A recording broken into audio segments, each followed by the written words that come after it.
nobody goes in there. This is, after all, the most heavily protected building on the planet. It just doesn't make any sense at all.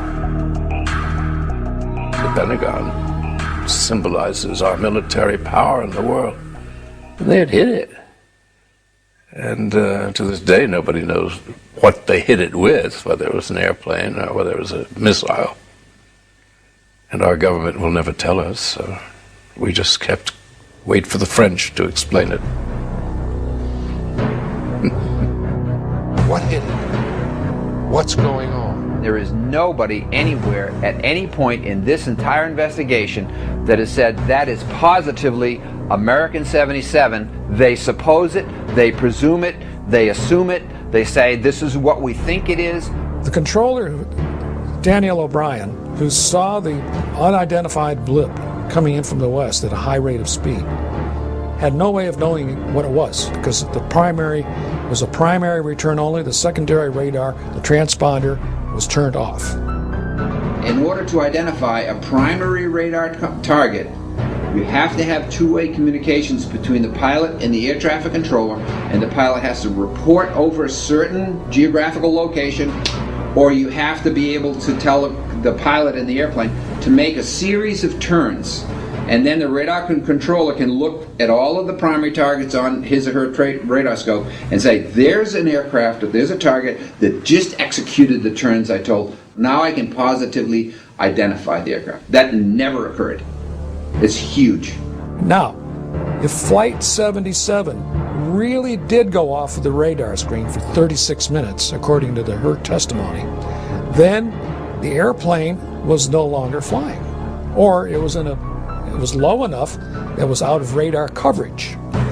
One of the two.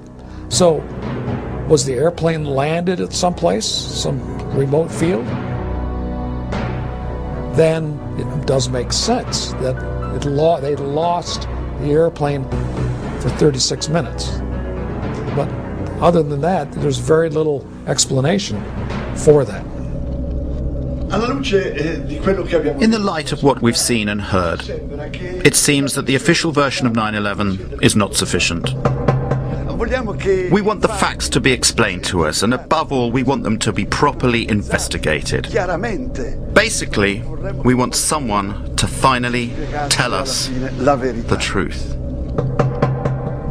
The United States government spends $892 billion per year to defend its citizens and its territory. It is the best protected country in the world, as President Bush has said. Nevertheless, on the 11th of September, the heart of America was attacked from the sky, and 3,000 helpless American citizens were killed in their own cities.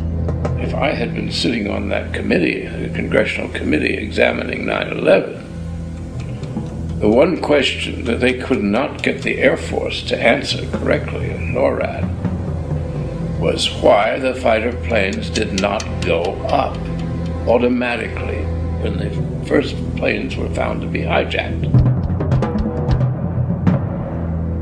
Anytime an airliner goes off course, or loses radio communication, or loses its transponder signal, anytime any one of those three things happen, the aircraft is supposed to be intercepted. On 9/11, all three of those things happened, and still there was no intercept. Those planes flew around for from 20 minutes to an hour and a half without ever being intercepted. We have direct contacts with our air defense colleagues by means of direct connections that are controlled by this touchscreen apparatus. By pressing just one key here, the call is sent, to which the operator of the defense, in this case, answers directly. In the time it takes to answer the telephone call, around 2 to 3 seconds, the information can be already exchanged.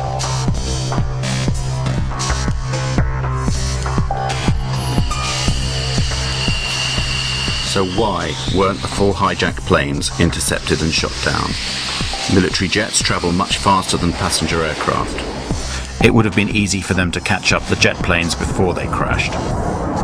This airplane can reach a maximum speed of Mach 2.05. This means it exceeds twice the sound barrier. This is approximately 2,400 kilometers per hour.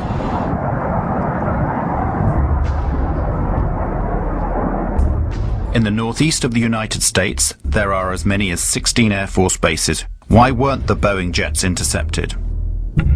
The official story argues that air defense was informed too late.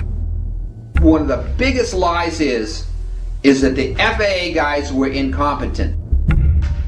When we lose an airplane, we take action. We do not sit, we do not delay, we go to protocol. Boom, boom, boom, boom, boom. When the air traffic controllers first saw American 11 start to lose its radio, lose its transponder, go off course, and all of these bad things that are going on, they did not take a coffee break. 67 times in that year, 2001 up till September, there had been air emergencies.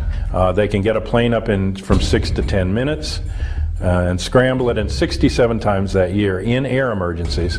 But there was not an instance where an air emergency went ignored for long periods of time until 9/11. A lot of people down the road say, well, the president had to give authority to shoot aircraft down and stuff like that. That is not true. An interceptor pilot has the responsibility and the authority on his or her own to shoot down an airplane if they think the situation calls for it, and this is how it would be. You don't have to wait for a military command. You don't have to wait for orders of any kind. That's not an option. That's the law. It's inherent in being a fighter pilot. You know that's what you have to do, unless somebody has told you to stand down. Before 1970, we had one form of scrambling aircraft, and it was immediate, bang, bang, bang. Then in the 1970s, we had some hijackings come into our civil airspace, and that wasn't a quick response. What we did in that is we didn't want the hijackers to know that we were there. So we didn't rush the fighters off the ground, and we kind of snuck them up behind the aircraft. So we put a second protocol in, and the reason that the hijacking protocol is slow is because you had to get Pentagon approval before you could release your fighters. Those two type of protocols lasted until June 1st, 2001. 3 months before 9/11. In June of 2001, Rumsfeld and the Pentagon and the military changed the procedures, and instead of having two protocols, one fast, one slow, they went to one protocol, slow. If we had reacted to the in-flight emergency immediately, the fighters would have been up and on the way, and those aircraft would never, ever have reached their targets.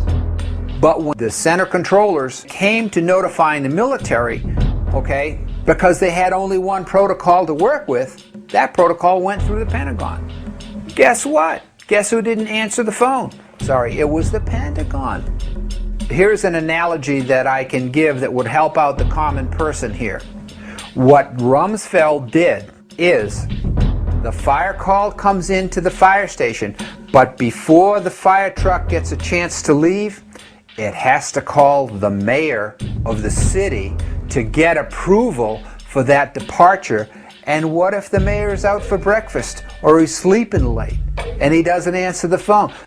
Look carefully at this footage, shot just a few minutes after the attack on the Pentagon. Notice the man that is helping to carry a casualty. It is the Secretary of Defense, Donald Rumsfeld. What is he doing here when, as head of the defense of the whole nation, and whilst the United States is still under attack, he is helping tend to the wounded? Why is he not at his command post?